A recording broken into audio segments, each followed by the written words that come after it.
Alors, le Video Mapping Open Center, c'est une série d'actions qui a pour objectif d'aider au développement de la filière au vidéo mapping. Donc beaucoup dans les Hauts-de-France où on est implanté par rapport à nos financements locaux, mais aussi à l'international. Et nous avons donc depuis 2018 le Video Mapping Festival, qui a donc une partie grand public et une partie pro qui est IPSIC.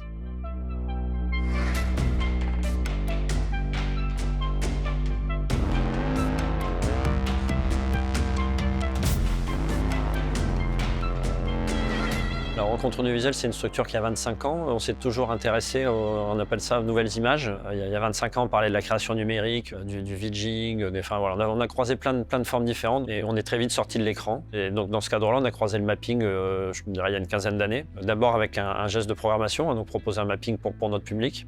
Et ensuite, on a découvert tout ce qu'il y avait à faire et on a eu une entrée filière donc beaucoup plus large.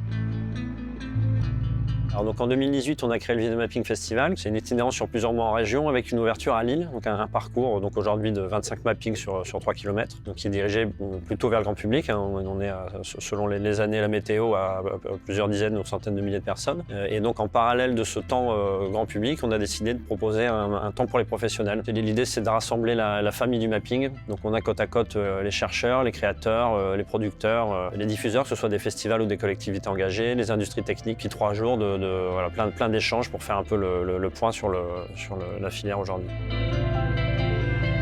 On a eu 5 éditions d'IPSIC, Image Beyond the Screen International Conference. Les objectifs d'IPSIC, ça reste de transmettre des contenus. Et le deuxième enjeu vraiment important pour la profession, c'est le networking, c'est de permettre aux gens de se rencontrer, parce qu'il y a très peu d'événements de ce type dans le monde, donc c'est une des rares occasions de rencontrer autant de professionnels du mapping ensemble. Et donc chaque année, on expérimente des formes un peu différentes pour voir comment on peut atteindre ces deux objectifs. Donc c'est vrai que la première année, on n'était que en plein air, donc des contenus sur les intervenants sur scène et les 300 personnes dans la salle. Et voilà, on a expérimenté des choses. Donc l'année dernière, on a lancé les working groups pour mettre les gens dans une situation plus active. Donc on décortique tout le public en une quinzaine de groupes sur des thématiques différentes. Donc là, chacun est contributeur sur des sujets qui l'ont intéressé. Donc là, on est en plein milieu des groupes de travail. Il y en a plusieurs qui sont autour de moi et qui vont travailler pendant 2 heures sur des thématiques données autour du vidéo mapping et qui devront présenter le résultat en fin de semaine en format conférence devant tous les participants.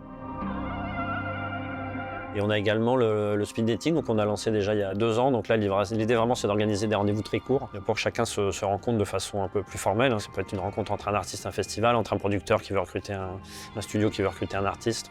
Voilà, donc chaque année, on expérimente des formes différentes. On verra ce que nous réserve l'avenir sur des nouvelles expérimentations.